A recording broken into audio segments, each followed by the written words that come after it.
Hey, what's up, world? It is your girl, Dr. J. I am back in the States. I am back home in Worcester, Massachusetts from a great experience being in Accra, Ghana. So, listen, I've been talking about having an episode ready. I've been talking about displaying my experience in Ghana, and this is it. So, let me tell you how I'm taking a twist with things. So, when I was in Ghana, there were plenty of video clips, pictures capturing the moment.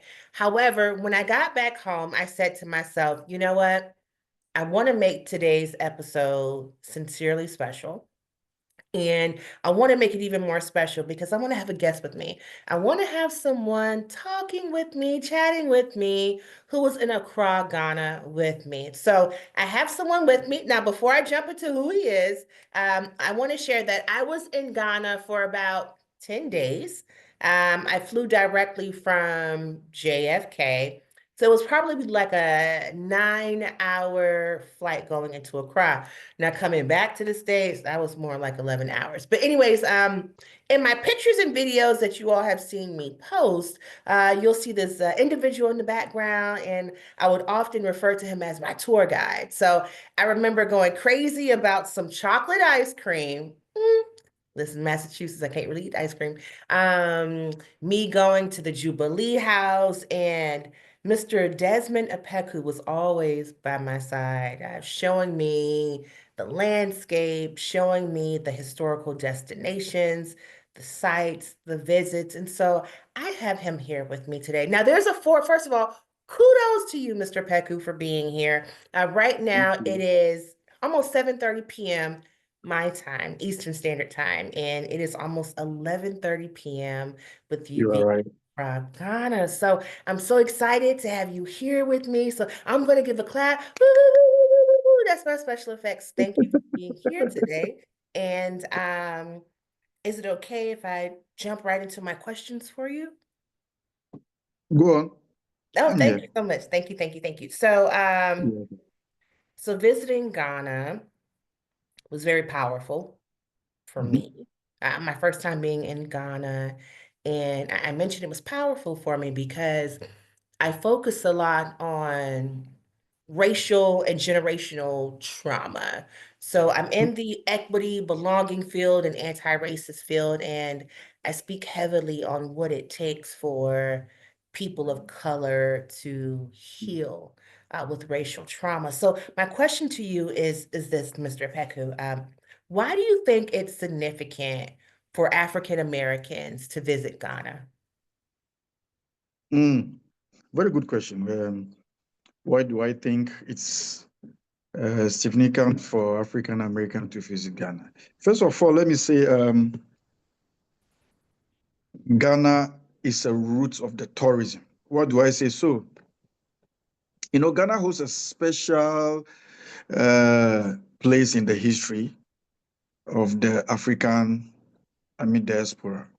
Mm, You know, and as many enslaved Africans were transported mm, from Cape Coast, that is the central region of Ghana, mhm, also from Volta region, that is the Volta, specifically Kita, Volta region, that's also in Ghana, and part of the northern region, mm, part of the northern region because, the Burkina Faso and other upper countries um, close to Ghana don't have um, the the means of transport to the sea.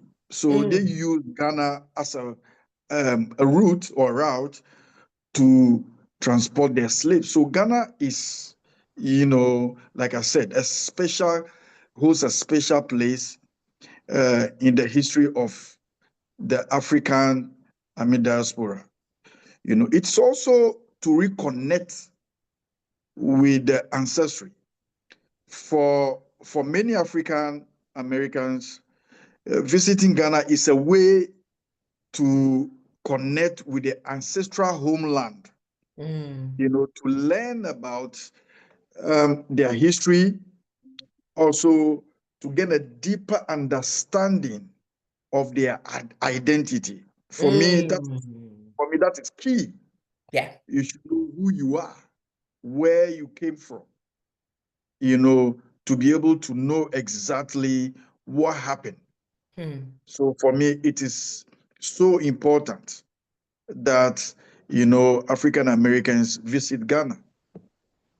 So, okay, so let me jump into this really quickly then. So you talk about the diaspora. You talk Yeah, about Ghana for me being like it was yeah. one of the portals to the Mhm. transatlantic slave trade. It was one of the Yes. countries that put enslaved people on those ships to sail about to America. So with people coming back, myself included, I think I am very privileged and fortunate to have been able to do so. And my question to you is, how does visiting Ghana help with healing for Black people? And also on the flip side, what does that do for white people? I know I had to put it out there. My audience wants to know. So me visiting Ghana, Black Hmm. Americans visiting Ghana, like how does that Yeah. help with our healing?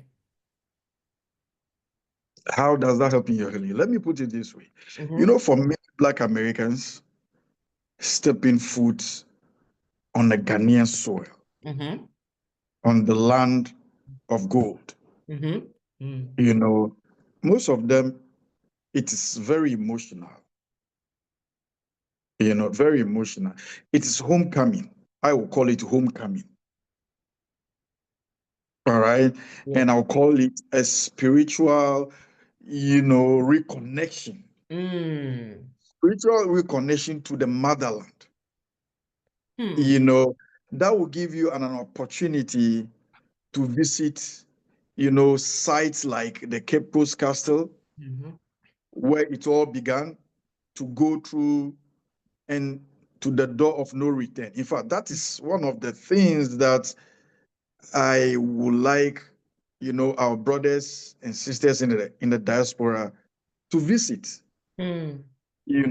Especially the door of no return can be painful, Hmm. but also transformative. Hmm. It provides an opportunity Yes. also to grieve. Yeah. I will put it that way: to grieve, to reflect, Yes. you know, and find a sense of closure Closure. that, yeah, that isn't available elsewhere.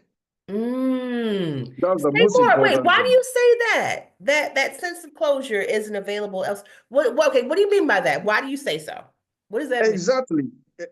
So you cannot get that in the United States, not in European or any other country. Hmm. I started by saying that this is where it all began. Mm.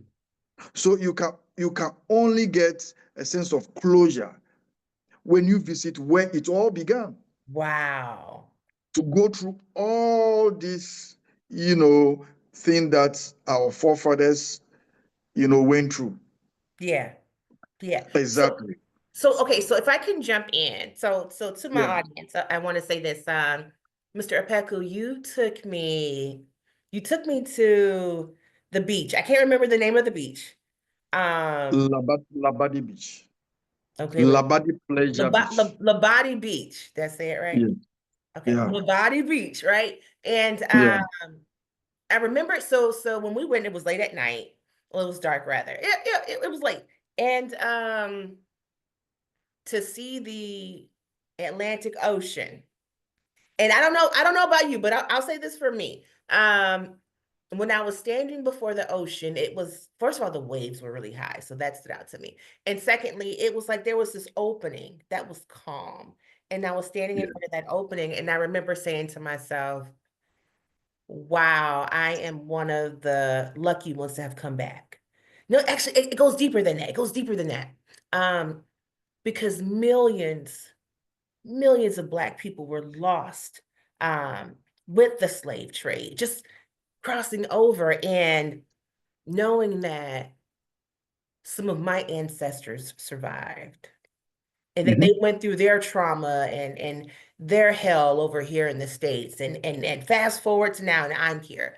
And being able to still be alive and go back to Ghana, to come home. It just, and to be free coming back, Mhm. and to be able to come back. And to me, it felt like I was breaking a chain of something, like I was rewriting my DNA, rewriting my history.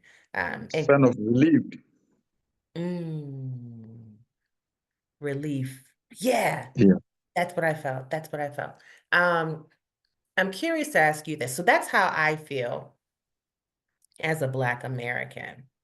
Um, Curious, and you can answer, if you want to, but for my white allies who are interested in visiting Ghana, some have come. I saw some when I was over there.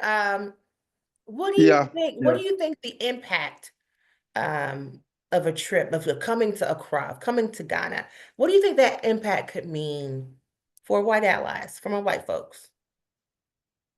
Well, I think it's also important for them to visit Mm, and to also go through, mm, visit and go through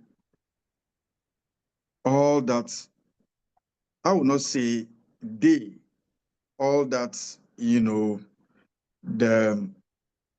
colonial masters took our mm, forefathers through. It is also important to visit because some of them feel the pain we feel. Are mm. you getting it? So Yeah, for me to to to integrate, I feel that it is also important for them, to go through the pain that you guys go through. yeah, yeah. We're still going through. Some of us are still going Exactly. through it. Exactly. With that, it is easy for them also to identify, some of the things that they or you guys are saying that are not okay, are not good. They will join hands with you. Yeah.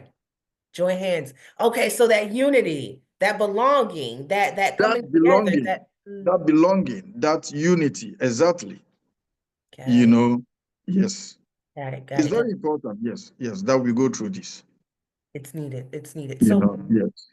tell me this, right? So you and I were partners. We were together for 9 or 10 days, and Yeah. I'm curious, and be honest with the audience. So here's the thing, Mr. Peku.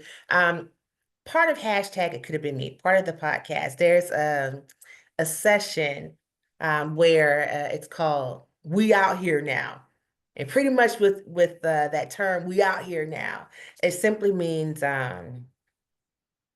you're at the point where I'm going to ask you a hard question, um, and the way you answer will let me know there's either a way forward in the conversation or that there may be a consequence to the conversation. So here's my hard question for you, and be honest, because we out here now. We were together for about 9 or 10 days, and I'm curious, what was going through your mind when you saw me exploring and taking in all of Accra? Like, just as Mm, Jessica or as mm. a Black American, like, what was going through your head when you saw Okay, me experience? okay. I must be honest with you. From, Okay. from no, honestly, from the moment you land in Accra, meeting you at the airport, there. I mean, there was an undeniable energy. Okay. Mhm. And it's a mix. It's a mix of excitement, familiarity, Mm. and something that almost, you know, indescribable. Hmm. Like, stepping into a story. Let me put it this way. This way, like stepping into a story, you know, that was always yours. Wow. Stepping into a story that was always yours, but never got to read. Wow. Exactly. And then walking, through the streets, experiencing the music, you Yeah. know, the food, the warm smells, you realize it isn't just a trip. Right. I call it a homecoming, where Yeah. you belong, where you originated from. Wow. I mean, that's what I call here. You know, so there's, and you know, when we went to um, the Independence Square, Yeah. Yeah. yes, standing there and looking at you, you know, so that you might feel, I mean, an overwhelming sadness, Mm. thinking about all that's happened. But again, thinking of the countless lives lost, Yeah. you know, through this journey. Yeah. But then, as you see the Ghana flag, the Ghanaian flag flying high, you also feel pride. And I saw you putting the Ghana flags on. Yeah. Oh Yeah. my gosh. I see, yeah. So you feel pride. The Yeah. resilience of your ancestors lives on. Yes. Mm. Seeing you, the flag of Ghana, you know, tells me that, you know, the resilience of our Yeah. ancestors lives on. It does. It does. It does. Mhm. Speaking of resiliency, the last thing I want to add is this, the food. You know, and the spiciness of the I food. I know. so to my audience members, Desmond took me to a place called Heritage. I think it was called Heritage. Heritage, yes. Okay, Where and they it's brew beer, where they a, brew beer.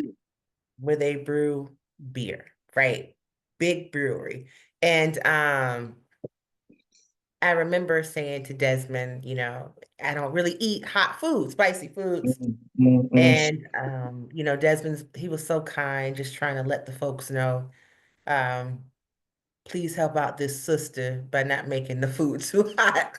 So Very well. at one point, you know, everything was just too hot, and I chose something else to eat that I figure I could Yeah. handle. And we were around Desmond's friends and family members, and I will never forget. And I've been telling everyone this. Um, Desmond's cousin said, you know, Desmond's cousin is Ghanaian, and he said, he's like, I noticed Black Americans either eat soul food or pizza. When I tell y'all, I wanted to, first of all, I was laughing, but I wanted to get up and run away because the waitress brought out my food and she said, here's your pizza. I couldn't, I couldn't run. I couldn't deny it. I couldn't push the pizza out of the way. All he could do was say, "See, I told you." And the food was hot. Food was delicious. It looked pretty. You know, I tried. Goodness knows I tried. God knows I tried. I tried. That's true. That's Um, true.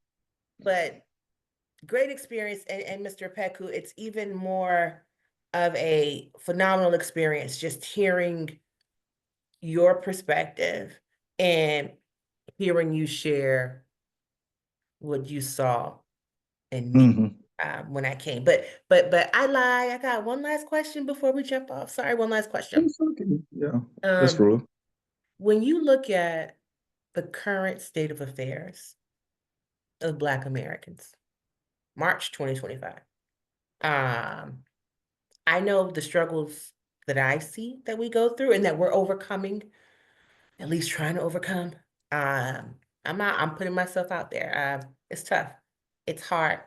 But I want to focus on Black women because hashtag it could have been me really focuses on women and the barriers they've faced and overcome. And I consider you to be a strong ally of mine, Mr. Apeku. So I want to stick with Black women, the current state of affairs for Black women in America. With you being all the way over in Ghana, what do you see? What do you think? What goes through your head? Well, the reality is the Black Americans still face systemic challenges.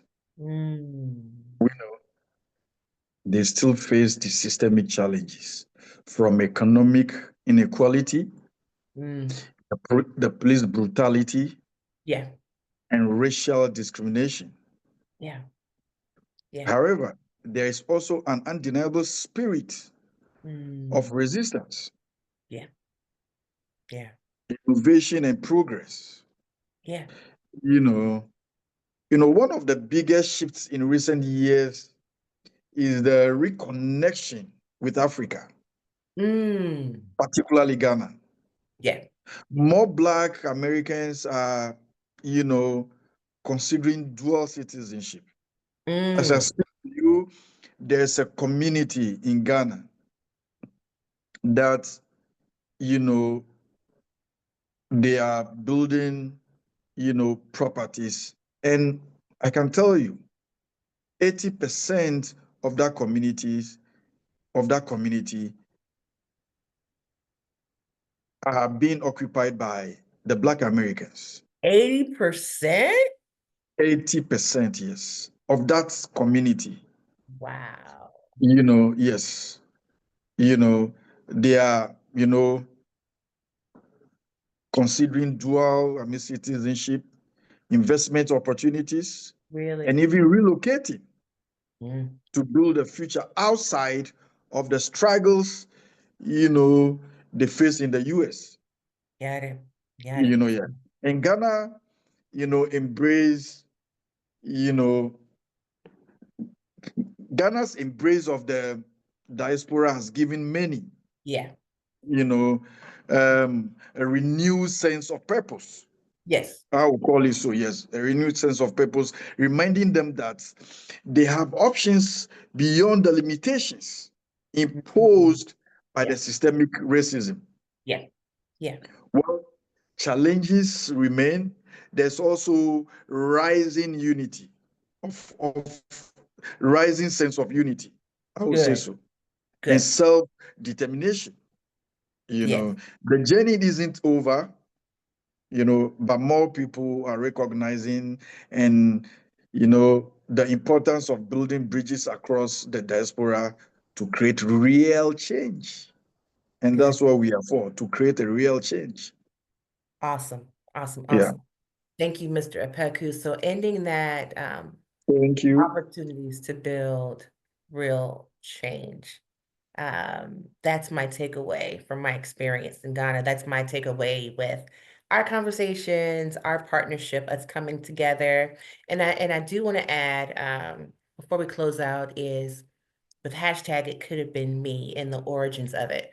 With hashtag it could have been me, I simply wanted to become a bridge to bring people together, whether it's community engagement with our police officers, for us to come together to humanize one another, or for women leaders to come together to share how they overcame things. We want to hear tips, we want to hear strategies.